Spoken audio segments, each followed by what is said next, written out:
and welcome back to binqit's Share Your Story series. For our 4th episode, I am joined by Brittany Scott. She moved to the city about over 7 years ago from Vancouver.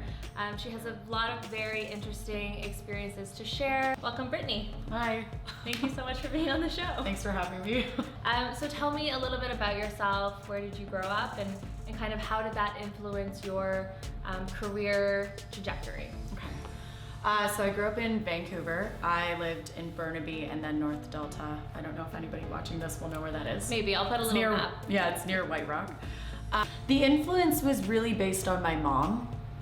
She was kind of the one that was kind of like pushing the idea of singing and acting. I was really shy as a kid and she didn't know how to bring me out of that. So it was suggested that she put me into acting lessons. It's really funny, the first class I took, the woman looked at my mom and was like, "Why did you put your daughter in this?"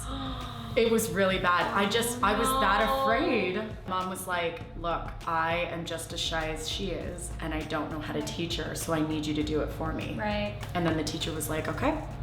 And that's actually kind of how it influenced me to now. It was just, I was afraid of people and now I'm not. It's amazing too when you do something you never thought you would or that you're afraid of, and then you actually find a passion in it. Right. That was something really unique about that. So then tell me about the experience of moving to Toronto. What led you to make such a big leap? My second year of university, they were talking a lot about just different places in the world that had better, like more opportunity and more experience to be had.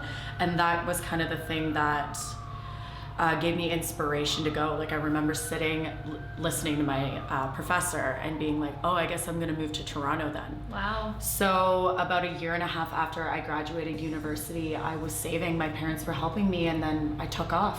Crazy. And it was not easy.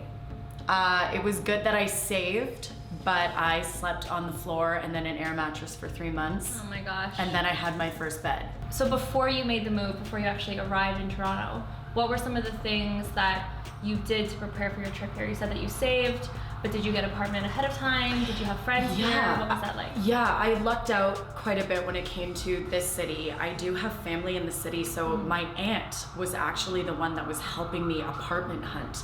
So she was going in and checking the places for me, just because there are some situations, unfortunately, where you can look at something and it is completely different in person than it is when you see it online. Yeah. So I definitely had that luxury. I was very lucky, and we had it set up that when we landed, because I came with 2 other people that I went to university with, we had somewhere to live the moment we landed. It was also really hard too because we needed our landlords to trust us, just because we were going to be giving the money and everything the next day to have all of that set up and signed our leases and everything and our agreements in order to be there. So it's really important to know where you can get transit, and just kind of help yourself with that and educate yourself on that, and how they map the city and how you can get yourself around and support yourself that way. Do research on neighborhoods for sure. Yes, it's very important, and that's also great too for whatever industry you're wanting to step into.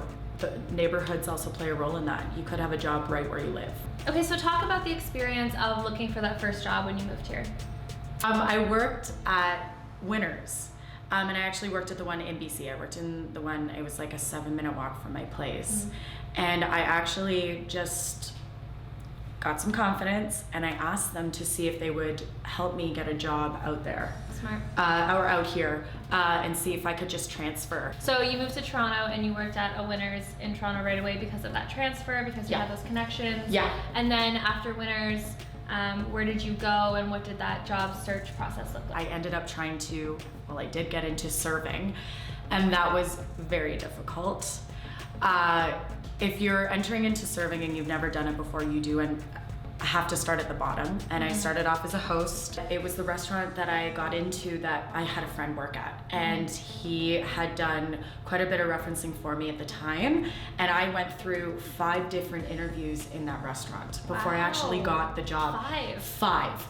That's very extensive. It is. It was very intimidating. But yeah, I started off as a host, answering phones, seating people, taking reservations. It teaches you a lot. Teaches you how to deal with people. Customer service is a lot of work. So it teaches you patience and you get a better understanding of other people, so you learn how to be patient with others when you're going into their job or their restaurant. You're not as mean. But that really nicely leads into my next question. Essentially, what have you learned throughout your years of working in the service industry? What has been the biggest takeaway for you? Saving money. Where serving can be very positive, I think a lot of people kind of look down on it a little bit because they see it as transition from either you're in school or then you're finished school and you're going into to get to your next job. It's actually quite substantial when it comes to being financially secure. Find envelopes. Oh, old school. Yep. Write down what you're saving for on each envelope.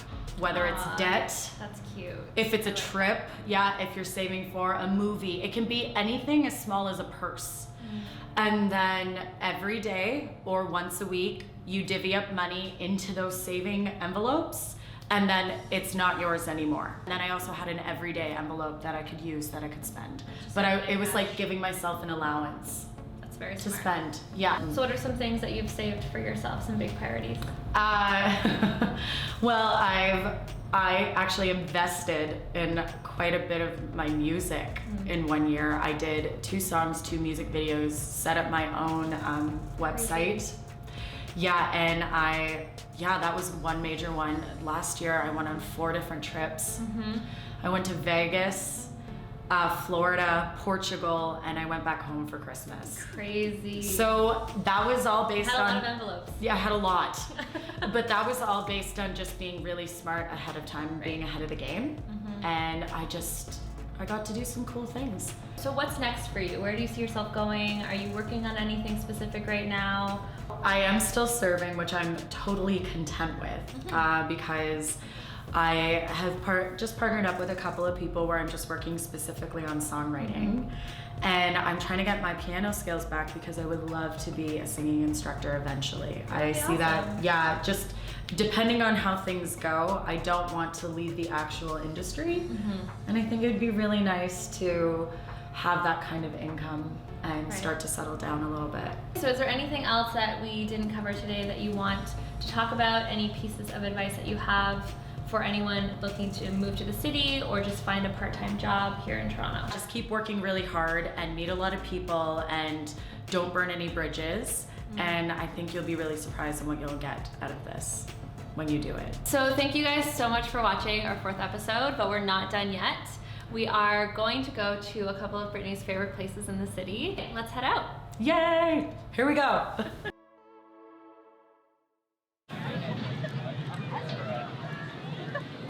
Okay, so explain to the people why this is your favorite spot. Okay, so we're at Christie Pitts Park right now. This is one of my favorite parks in Toronto. I think it's the only one that has a pool, an outdoor pool. But like it's stunning here. So like if you come down the hill, you can walk through a winding path and it's like all trees. So when everything's blooming in the spring and the summer, it's so beautiful. It's this kind of part that reminds me of BC. It reminds me of Vancouver, and like there's so many fun things happening. There's a really cute little water park for kids. Everybody's always throwing birthdays. It's such a great place to tan. And you have your own space. And just over there is the outdoor pool, and it's super cool because it's just on the outside of the annex, and the annex is so much fun. It's such a great area. It's an artist area, which is why I connect with it so well. So I hope you guys enjoy what we grabbed for you to see, and I hope you'll all come and check it out yourselves.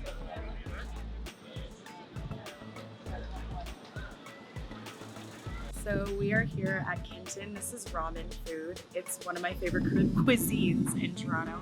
I only got introduced to it about a year ago, but it is my now favorite meal of life. And we are gonna go in today and have some.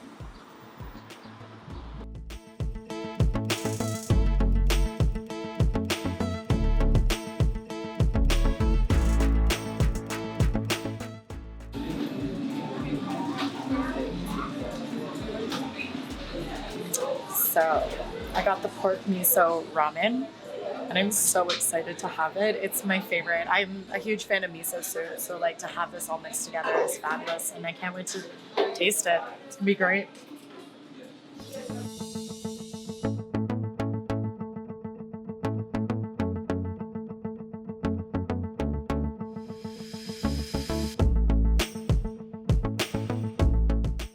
So right now we're at the House of Energy on Augusta in Kensington Market. And right here is like a little bit of a list of like the things that they offer.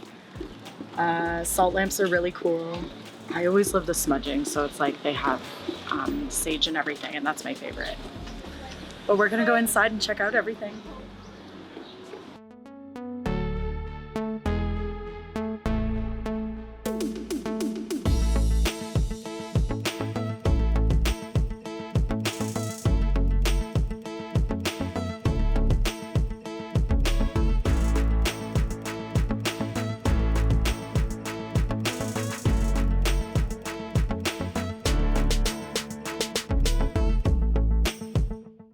Okay, so if you guys are at all into meditation, you'll notice when you're meditating, you can focus on your chakras, and they actually have candles in here for each of them. If you want to work on one in particular, so like there's a healing heart, empowered throat to help with speech, anything you would like to speak your truth. Your third eye is placed in the center of your forehead, so that's for clarity. Helps a lot with your path and stuff like that, and things that you might want to accomplish.